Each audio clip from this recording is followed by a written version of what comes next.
नमस्कार बंधुरा आमार पाँच फोड़न चैनेले आपनादेर सबाइके स्वागत। रुटी बा भातेर साथे एकघेये खाबार खेते खेते यदि भालो ना लागे ताहले सयाबिनेर एरकम एकटा रेसिपि बानाते पारेन।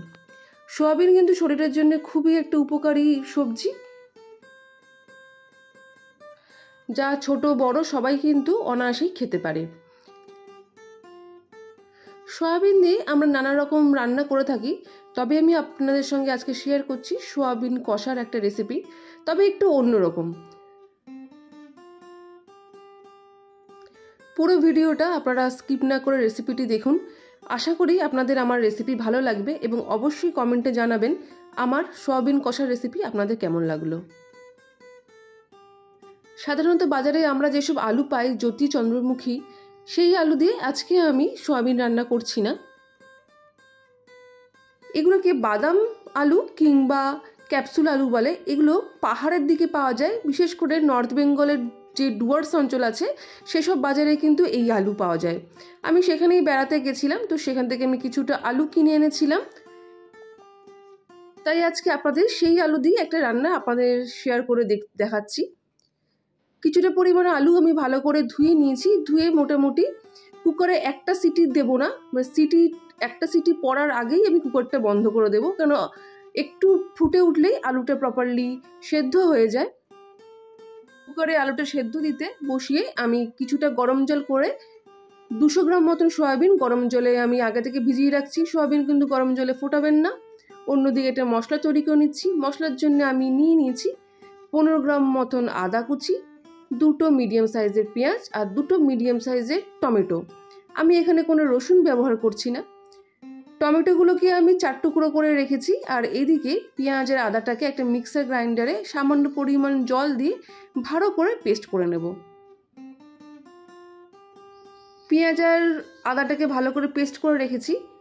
অন্যদিকে আমি সয়াবিনটাকে 10 মিনিট মতন গরম জলে ভিজিয়ে রেখেছি। 10 মিনিটের বেশি ভেজানোর একদম দরকার নেই। সয়াবিনগুলো দেখতে পাচ্ছেন ভালো করে নরম হয়ে গেছে। এবার সয়াবিনগুলোকে খুব চিপে চিপে তুলে নিতে হবে, যাতে সয়াবিনের মধ্যে কোনো জল না থাকে। আমি প্রত্যেকটা সয়াবিন ভালো করে চিপে জল ঝরিয়ে আমি আলাদা তুলে রাখলাম। এইদিকে একটা সিটি পড়ার আগেই আমি আলুগুলোকে নামিয়ে দিয়েছিলাম। একটা সিটি পড়ার আগে নামিয়ে নিলেই প্রপারলি আলুর খোসাগুলো ছাড়ানো যাচ্ছে। আপনারা নর্মালি গ্যাসে কোনো সসপ্যানেও আলুগুলো সেদ্ধ করে নিতে পারেন। সেদ্ধ হয়ে গেলে এইভাবে ধৈর্য সহকারে কিন্তু আলুর খোসাগুলো ছাড়িয়ে ফেলতে হবে। একটু সময় সাপেক্ষ ব্যাপার, কিন্তু এইভাবেই ধৈর্য সহকারে সবকটা আমি আলু ছাড়িয়ে ফেলছি। আলু ছাড়ানো হয়ে গেলে আমি কড়াইতে নিয়ে নিচ্ছি 2 টেবিল স্পুন মতন সর্ষের তেল। সর্ষের তেল হাই ফ্লেমে রেখে গরম করে নিয়েছি। ভালো করে গরম হয়ে যাওয়ার পর দিয়ে দিচ্ছি একটা গোটা তেজপাতা ফোড়ন আর হাফ চামচ মতন গোটা জিরে ফোড়ন। ফোড়নগুলোকে ভালো ভাজা হয়ে যাওয়ার পর দিয়ে দিলাম সামান্য পরিমাণে নুনের ছিটা, যাতে মশলাগুলো দেওয়ার পর গায়ে না ছিটকে আসে। তার জন্যে আগে থেকেই আপনারা নুন কিংবা হলুদ দিয়ে দিতে পারেন। আমি সামান্য পরিমাণে নুনের ছিটে দেওয়ার পর পেঁয়াজ আর আদার যে পেস্টটা আমি করে রেখেছিলাম সেই পেস্টটা আমি কড়াইয়ের মধ্যে দিয়ে দিলাম।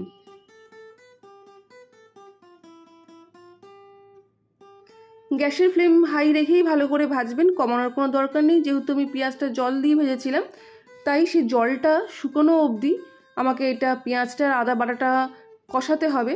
কষানোর সময় আমি দিয়ে দিলাম সামান্য পরিমাণে হলুদ এবং সামান্য পরিমাণে লবণ।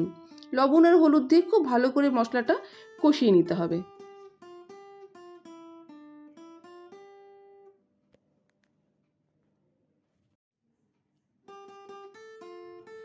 দেখতেই পাচ্ছেন পেঁয়াজ আর আদা বাটা থেকে তেল ছেড়ে এসছে, তার মানে পেঁয়াজ আর আদার থেকে জল যেটা ছিল সেটা শুকিয়ে গেছে। ঠিক এই সময় আমি দিয়ে দিচ্ছি আগে থেকে যে টমেটো আমি কেটে রেখেছিলাম সেই টমেটোটা। আপনারা ইচ্ছা করলে এখানে টমেটো বাটাও ইউজ করতে পারেন, তবে আমি বাটা না ইউজ করে টমেটো কুচি করে রেখেছিলাম সেটাই ইউজ করলাম। এবার মোটামুটি 5 থেকে 7 মিনিট মিডিয়াম আছে টমেটো দিয়ে মশলাটাকে কষিয়ে নিতে হবে। ততক্ষণ কষাতে হবে যতক্ষণ না টমেটোটা প্রপারলি কুক হচ্ছে।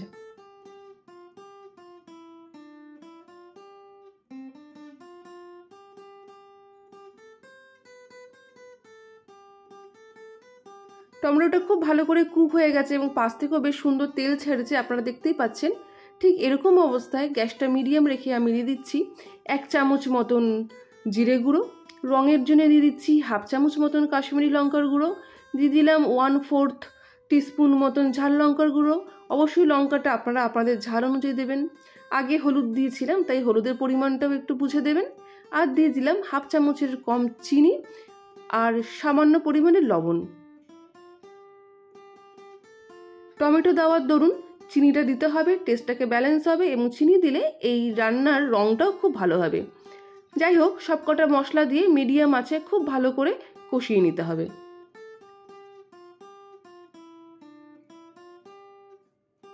মোটামুটি 5 থেকে 7 মিনিট কষিয়ে নিয়েছি। দেখতেই পাচ্ছেন খুব ভালো করে কষানো হয়ে গেছে, পাশ থেকে হালকা হালকা তেলও ছেড়েছে। ঠিক এরকম সময় আমি আগে থেকে যে সয়াবিনগুলো জল ঝরিয়ে চিপে রেখেছিলাম সেই সয়াবিনগুলো দিয়ে আবারও 5 মিনিট মতন মিডিয়াম টু লো আছে মশলার সঙ্গে সয়াবিনগুলোকে কষিয়ে নিতে হবে। যতক্ষণ কষিয়ে নিচ্ছি ততক্ষণ আপনাদেরকে বলি, বন্ধুরা যারা এখনও আমাকে সাবস্ক্রাইব করোনি তারা অবশ্যই সাবস্ক্রাইব করো। আর তোমরা কি কি ঘরোয়া পদ্ধতিতে রান্না দেখতে চাও, চটজলদি হয়ে যায়, সেসব রান্না কি কি দেখতে চাও সেটাও জানাতে পারো। আর কিছু পুরনো রেসিপি আমার চ্যানেলে আছে, সেগুলোও অবশ্যই গিয়ে দেখো। সাবস্ক্রাইব করে আমার পাশে থেকো, অবশ্যই নতুন নতুন রেসিপি তোমাদেরকে আমি উপহার দিতে পারবো, এইটুকু আশা রাখি। সয়াবিন দিয়ে মশলাগুলো আমার খুব ভালো করে কষানো হয়ে গেছে। আমি আগে থেকেই সসপ্যানে গরম জল করে রেখেছিলাম। এখানে কিন্তু কোনো ঠান্ডা জল দেবেন না, ঠান্ডা জল দিলে তরকারির টেস্ট কিন্তু নষ্ট হয়ে যায়। তাই মোটামুটি সয়াবিনটা ডুবো ডুবো হবে সেই পরিমাণ জলই দিতে হবে, বেশি জল দেওয়ার কোনো প্রয়োজন নেই। আমি জল দেওয়ার পর 2টো কাঁচা লঙ্কা দিয়ে দিলাম শেষের দিকে, কেন শেষের দিকে কাঁচা লঙ্কা দিলে গন্ধটা রান্নার খুব ভালো আসে, কাঁচা লঙ্কার ফ্লেভারটাও খুব ভালো আসে। মোটামুটি 4-5 মিনিট জল দিয়ে ফুটিয়ে নিতে হবে। দেখতেই পাচ্ছেন আমি ভালো মতন জল দিয়ে ফুটিয়ে নিয়েছি। মশলাগুলো আগে থেকেই ভালো করে ভেজে কুক করা আছে এবং আলুগুলোও আগে থেকে সেদ্ধ করা আছে। ভালো করে ফুটে ওঠার পর আমার যে বাদাম আলুগুলো খোসা ছাড়িয়ে সেদ্ধ করে রাখা ছিল সেগুলোও দিয়ে দিলাম। দিয়ে বেশিক্ষণ কুক করার দরকার নেই, যেহেতু আগে থেকেই পুরোটাই সেদ্ধ করা আছে। তাই যতটা গ্রেভি আপনাদের দরকার আছে ততটা গ্রেভি রাখা অবধি কুক করলেই যথেষ্ট। আমি যেহেতু রুটি দিয়ে এটা খাবো তাই বেশি ঝোল রাখলাম না, গামাখা করলাম। ঠিক এই সময় আমি দিয়ে দিচ্ছি পরিমাণ মতন গুঁড়ো গরম মশলা। মোটামুটি 1/2 চামচ মতন আমি গুঁড়ো গরম মশলা দিয়ে দিলাম, আর দিয়ে দিলাম 1/2 চামচ মতন ঘি। আমার সয়াবিনের কষা একদম রেডি। আপনারা এটা এই পাহাড়ি আলু আমার কাছে ছিল বলে আমি করলাম, আপনারা নর্মাল জ্যোতি কিংবা চন্দ্রমুখী আলু দিয়েও করতে পারেন। আশা করি অবশ্যই ভালো লাগবে। রুটি দিয়ে এরম একটু সয়াবিন কষা থাকলে দারুণ লাগে খেতে, এবং গরম গরম ভাতের সাথেও কিন্তু ভালো লাগে। অবশ্যই বানাবেন এবং কমেন্টে জানাবেন আপনাদের আমার রান্না কেমন লাগলো। আর যেসব বন্ধুরা এখনও সাবস্ক্রাইব করোনি জলদি সাবস্ক্রাইব করে বেল আইকনটা প্রেস করে দিও। ইনগ্রেডিয়েন্টস আমি ডেসক্রিপশন বক্সে দিয়ে দেবো, অবশ্যই সেখানে গিয়ে দেখো। আজকের মতন টাটা, আবারও দেখা হবে নতুন একটা রেসিপি নিয়ে। পুরো ভিডিওটি দেখো, পুরো ভিডিওটি দেখার জন্য অনেক ধন্যবাদ।